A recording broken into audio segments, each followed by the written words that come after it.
Helen Moore was 42 years old. And for most people at the college, she was easy to describe. She was the strict lecturer with sharp eyes and a calm but firm voice. She arrived on time, dressed neatly, and expected the same discipline from her students. Her lectures were clear, organized, and serious. No one dared to interrupt her class without a reason. Students whispered that she never smiled, that she had no personal life, and that rules mattered more to her than feelings. Helen allowed these ideas to live. They protected her. Every morning, Helen woke up in her small apartment before sunrise. The silence of her home was something she both hated and depended on. She drank her coffee alone, standing by the window, watching the city slowly wake up. There were no family photos on the walls, no signs of warmth or chaos. Everything was clean, controlled, and quiet. She told herself this was the life she chose, the life that made sense after years of disappointment and broken trust.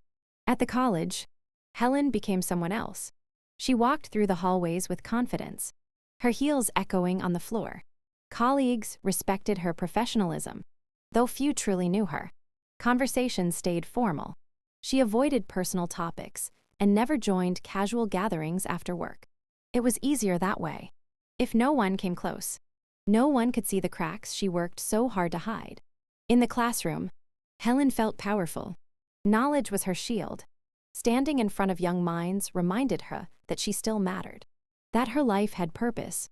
She wrote on the board with steady hands, explained theories with precision, and demanded attention. Most students listened quietly, afraid of disappointing her. She noticed everything: late arrivals, wandering eyes, nervous movements. Control gave her comfort. Yet even within this carefully built world, there were moments when her thoughts drifted. Sometimes, while explaining a lesson, she felt a strange emptiness, a quiet question she never allowed herself to answer. Was this enough? She pushed the thought away every time. Feelings were dangerous. They weaken people. Helen had learned that lesson long ago. She had once been different. Years earlier, she had believed in love, in partnership, in shared dreams. But life had taught her otherwise. Trust had turned into pain, promises into silence. Slowly, she had rebuilt herself, brick by brick, using discipline and distance. By the time she became a respected lecturer, the soft parts of her personality were buried so deeply that even she struggled to remember them. Her students never imagined that their serious teacher spent evenings listening to old music, staring at books she never opened, or replaying memories she pretended no longer hurt. They did not know that behind her controlled voice was a woman who had learned to survive by closing her heart. Helen believed she had mastered this balance. She could teach, inspire, and command respect without revealing anything real. Her life was divided neatly into two parts: the strong lecturer the world saw, and the silent woman who lived alone with her thoughts. She thought nothing could disturb this order. She was wrong. On a quiet afternoon, while giving another structured lecture, Helen sensed something different in the room. She did not turn around, but she felt it, a presence that did not fit into her predictable classroom world. For the first time in years, her focus shifted. Just slightly, she tightened her grip on the chalk and continued speaking, unaware that this small moment marked the beginning of a change she was not prepared to face. Evan Carter had never planned to stand out. At 21, he preferred silence to attention, observation to participation. On the first day of Helen Moore's class, he chose a seat in the back row, close enough to hear every word, but far enough to remain unseen.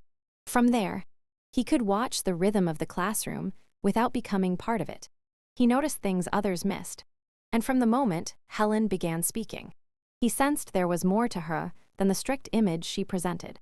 While most students focused on taking notes or checking the clock, Evan watched her movements, the way she paused before answering a question, the slight tension in her shoulders when the room grew noisy, the careful control in her voice.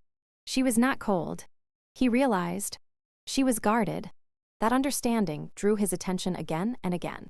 Even when he told himself it meant nothing, Helen noticed him too, though she pretended not to.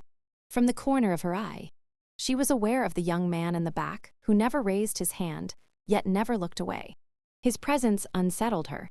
She had dealt with difficult students before, but Evan was different. He wasn't disruptive or rude. He simply observed her with a calm intensity that made her uncomfortable in a way she could not explain. She tried to ignore him. During lectures, she fixed her gaze on the front rows, addressing students who asked predictable questions. Still, she could feel his attention like a quiet weight in the room. It reminded her of something personal, something she had buried. That frightened her more than open defiance ever could. Evan told himself he was only curious. Helen represented authority, intelligence, and discipline, qualities he admired. He respected her knowledge and the way she demanded seriousness from the class. But there were moments when her voice softened, just briefly, and he caught a glimpse of vulnerability. Those moments stayed with him long after class ended. He began arriving early, taking the same seat every time. It was not a plan, just a habit that formed without effort. He listened carefully, not just to the content of her lectures, but to the emotions behind them. He noticed when she seemed tired, when her patience was thinner, when her focus drifted for a second before snapping back into place. Helen struggled with these changes in herself. She found her thoughts wandering toward the back of the classroom, something that had never happened before. After lectures, she replayed moments she didn't understand. Why did his gaze disturb her so much? Why did she feel the need to prove her authority more strongly when she sensed his attention? She reminded herself of the rules. She was a lecturer. He was a student. There was nothing more to consider. Yet the more she repeated these thoughts, the less convincing they became. It was not desire she felt. She told herself it was discomfort, a threat to her carefully maintained control. Outside the classroom, Evan remained distant. He never approached her, never asked personal questions, never crossed any clear boundary. That made it harder. There was nothing she could correct, nothing she could discipline. His silence was respectful, but it carried meaning. Days turned into weeks, and the tension grew quietly. No words were exchanged, yet something unspoken filled the space between them. Helen began to feel watched not with judgment, but with understanding. That realization unsettled her deeply. For the first time in years, Helen felt seen in a way she had never allowed before. And in the back row of the classroom, Evan sat quietly, unaware that his silent attention was already changing the course of both their lives. Helen tried to convince herself that nothing had changed, but her routine no longer felt secure. She still woke before sunrise, still drank her coffee by the window, still walked into the college with the same measured confidence. Yet beneath these familiar habits, something restless had begun to move. Her thoughts, once disciplined and predictable, now wandered without permission, often returning to the quiet student in the back row. In the classroom, she became more cautious. She chose her words carefully, avoided unnecessary pauses, and kept her eyes focused straight ahead. Still, she could sense Evan's presence as clearly as if he were standing beside her. It was not threatening, yet it unsettled her deeply. She had spent years building emotional distance, and now she felt it weakening. Piece by piece, Helen reminded herself daily of who she was and what she had worked so hard to become. She had earned her position through discipline and sacrifice. She had given up personal comfort for professional respect. Allowing confusion, even internally, felt like betrayal. She told herself this was simply stress, a temporary distraction that would fade if she ignored it. But ignoring it became harder. Small moments began to affect her more than they should have. When Evan missed a class one morning, she felt a flicker of concern she immediately rejected. When he returned the next day, quietly taking his usual seat, a strange sense of relief followed. She scolded herself for noticing at all. This awareness had no place in her life. Evan, on the other hand, felt his own internal struggle growing stronger. He respected Helen deeply and understood the boundaries between them. Yet he could not deny the pull he felt. It was not simply attraction. It was curiosity mixed with admiration, a sense that she carried a story far heavier than the one she showed the world. He felt drawn to the contrast between her strength and the sadness he sensed beneath it. He tried to distract himself with other classes, friends, and routines, but his attention always returned to her lectures. He listened not only to what she taught, but to what she did not say. Her silences spoke loudly to him. They felt familiar, like emotions he himself had learned to hide. Helen's inner conflict grew more intense. She found herself questioning her own reactions. Why did his attention affect her when she had faced countless students over the years? Why did his quiet respect disturb her more than open challenge ever could? These questions frightened her because they had no clear answers. Late at night, she lay awake, staring at the ceiling, replaying moments from the classroom. She told herself she was being foolish, that she was projecting meaning where none existed. Yet her heart responded differently from her logic. It beat faster at the thought of being truly seen, even if that recognition came from someone who should never see her at all. One afternoon, while returning graded papers, Helen's hand trembled slightly when she reached Evan's desk. Their fingers did not touch, but the closeness was enough to make her pull back quickly. The moment passed unnoticed by others, yet it echoed loudly in her mind. She felt exposed, as if the careful walls she had built were beginning to crack. Evan noticed the change too. He saw the tension in her movements, the way she seemed to guard herself more fiercely than before. He sensed that whatever existed between them was affecting her, and that realization filled him with guilt. He never wanted to cause discomfort or harm. He considered moving seats, creating distance, but something held him back. Avoidance felt dishonest, as if denying a truth neither of them had spoken. Helen stood at a crossroads she never expected to face. She could continue pretending nothing was happening, tightening her control until her emotions disappeared again. Or she could acknowledge, at least to herself, that she was human, vulnerable, and no longer untouched by connection.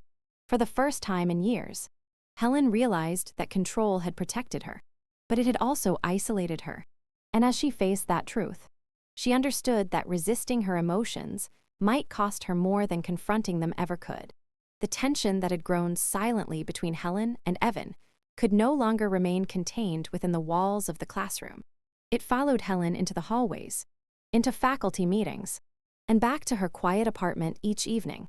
She found herself more distracted than ever before, rereading emails without absorbing their meaning and staring at lesson plans she knew by heart. The order she depended on was slipping, and it frightened her. Rumors began quietly, as they always did. A glance held a second too long, a pause after a student spoke, a sudden silence when Helen entered the room.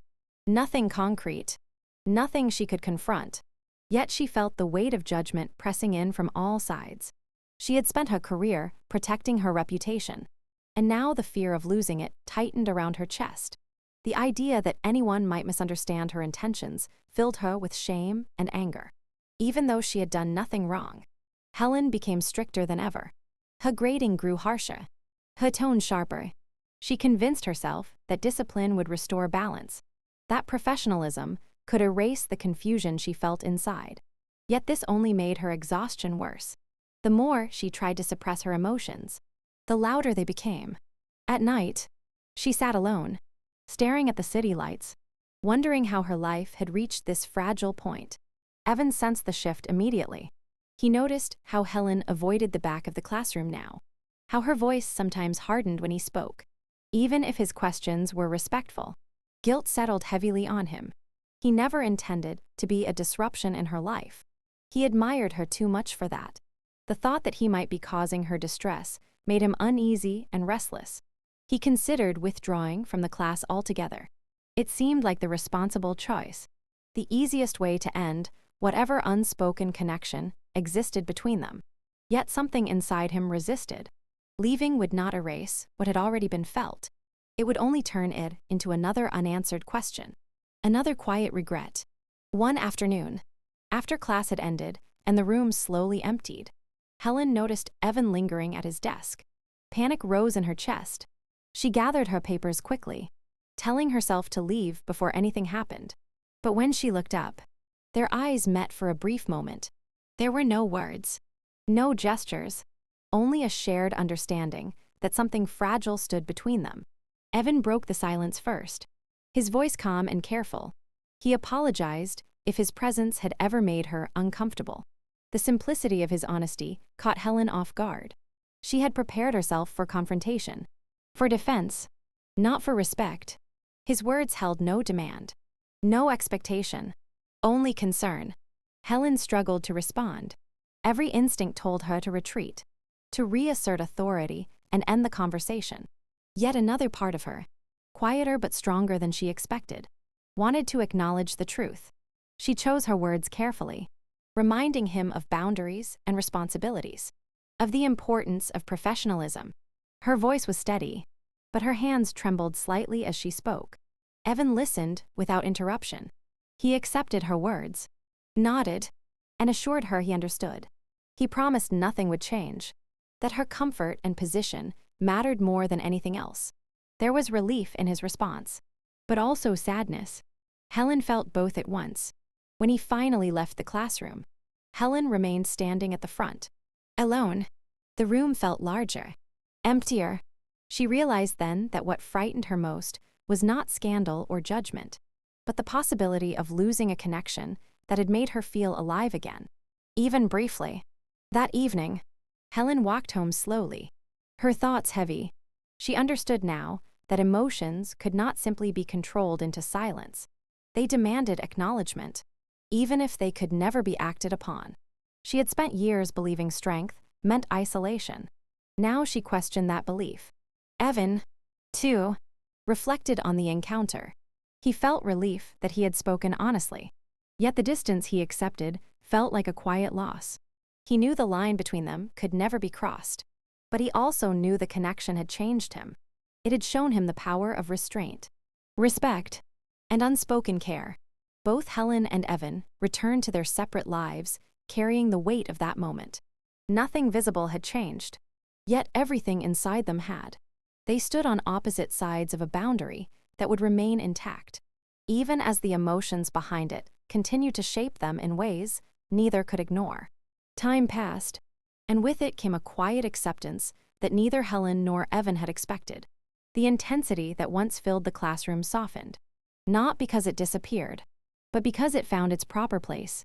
Helen continued teaching with the same professionalism she was known for, yet something within her had shifted. She was no longer fighting herself every moment. Acknowledging her emotions, even privately, had given her a strange sense of peace. She became more reflective, more aware of her own humanity. For years, she had defined strength as control and distance, believing that vulnerability was a weakness she could not afford. Now she began to understand that denying her emotions had cost her more than she realized. She did not act on them, but she no longer punished herself for feeling them. That change alone felt like a quiet victory. In class, Helen allowed herself to breathe. She noticed her students more clearly, not just as faces and names, but as individuals navigating their own uncertainties. Her tone softened slightly, though her standards remained firm. Students sensed the difference, even if they could not explain it. Respect grew not from fear, but from understanding. Evan remained in his seat at the back, but his gaze changed. It no longer carried the same intensity, replaced instead by calm respect. He focused more on his studies, on his future, on the life waiting beyond the classroom. Yet the experience stayed with him. It had taught him that caring did not always mean possession, and that sometimes the most meaningful connections were those that remained unspoken. He began to see Helen not as a distant figure of authority, but as a human being shaped by choices and losses, just as he was. That realization made him more patient, not only with her, but with himself. He understood now that maturity was not about acting on every feeling, but about knowing when to let go. As the semester drew to a close, Helen felt a mixture of relief and quiet sadness. The familiar structure that had both challenged and awakened her was coming to an end. On the last day of class, she stood before her students, delivering her final lecture with clarity and composure. When it ended, there was polite applause, and then the room slowly emptied. Evan lingered for a moment, then stood and approached the front. There was no tension this time, only sincerity. He thanked her for the class, for her dedication, for pushing him to think more deeply. His words were simple, but they carried weight. Helen thanked him in return, her voice steady, her expression calm. There was nothing left to say. When he walked out of the room, Helen felt no panic, no regret, only closure. In the weeks that followed, life returned to its familiar rhythm. Helen's days were filled with teaching, grading, and quiet evenings at home. Yet the silence no longer felt empty. She began to reconnect with parts of herself she had long ignored. She read for pleasure, listened to music without distraction, and allowed herself moments of reflection without judgment. She understood now that her life did not need dramatic change to be meaningful. Growth could be internal, subtle, and deeply personal. She had faced a truth she once feared and emerged stronger for it. The experience had not broken her discipline. It had enriched it. Evan moved forward as well. He carried the lesson with him into other relationships, into choices that demanded responsibility and respect. The memory of Helen remained, not as longing, but as gratitude. She had unknowingly helped him understand the value of boundaries and the strength found in restraint. Their paths would not cross again, and that was as it should be. Some connections are not meant to last, but to teach. Helen and Evan returned to their separate worlds changed, not by what happened between them, but by what they chose not to do. And in that quiet restraint, they both found a deeper understanding of themselves.